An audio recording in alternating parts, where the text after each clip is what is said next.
सतगुरु भगवान की जय।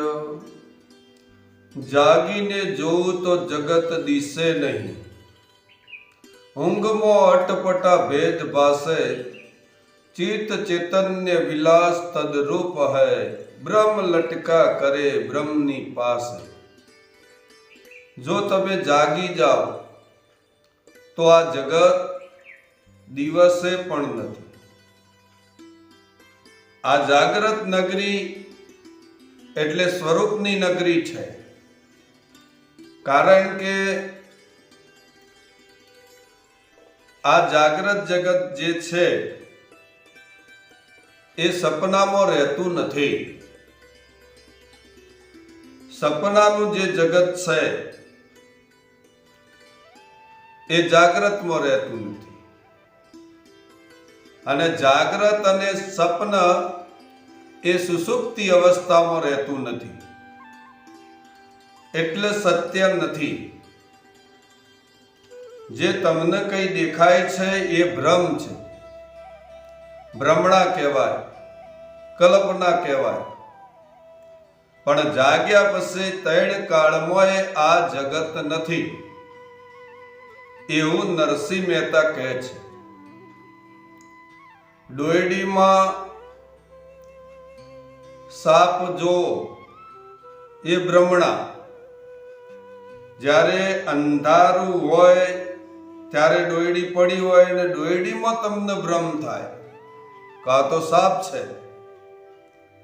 હવે સાપ દેખાયો એટલે સાપનું ઝેર ચડ્યું, આ ભ્રમણાનું ઝેર છે। હવે ડોયડીમાં ત્રણ કાળમાં સાપ નથી, પણ ભ્રમ થયો એટલે સાપ દેખાય, એટલે યથાર્થ રૂપે જોતે દોયડી જ છે, બીજું કઈ છે નહીં। તો દોયડીમાં ત્રણ કાળમાં સાપ નથી, પણ ભ્રમણાના લીધે દેખાય છે। એમ પરમાત્મામાં ત્રણ કાળમાં જગત નથી, પણ ભ્રમણાના અને કલ્પનાના લીધે દેખાય છે। પણ જ્યારે સદગુરુની દ્રષ્ટિ મળે એટલે આ બધું વિલીન થઈ જાય છે, અને કેવલ બ્રહ્મ સ્વરૂપ, તમારું સ્વરૂપ, નિજ સ્વરૂપ, પોતાનો નિજાનંદ, અને ત્યાં આગળ છે અખંડ આનંદ। આઠે પહોર આનંદ તમારા સ્વરૂપમાં છે, બીજી બધી ભ્રમણાઓ છે।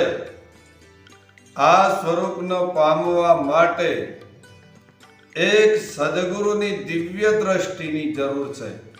જો દિવ્ય દ્રષ્ટિ મળી જાય તો પોતાનું સ્વરૂપ પરખાઈ જાય છે, અને એ સ્વરૂપ પ્રકાશમાન છે। એ સ્વરૂપમાં કશું કરવાનું આવતું નથી। એ સ્વરૂપ એટલે જ્ઞાન સ્વરૂપ છે, એમાં જ્ઞાન કરવાની જરૂર નથી। એ સ્વયં પ્રકાશિત છે, એમાં પ્રકાશ પૂરવાનો નથી। પણ જ્યારે આવરણનો ભંગ થાય, સંશયોનો બાદ થાય, કલ્પનાઓનો બાદ થાય, એટલે જેમનું તેમ યથાર્થ તમારું સ્વરૂપ છે, અને તમારા સ્વરૂપ સિવાય બીજું કશું જ નથી।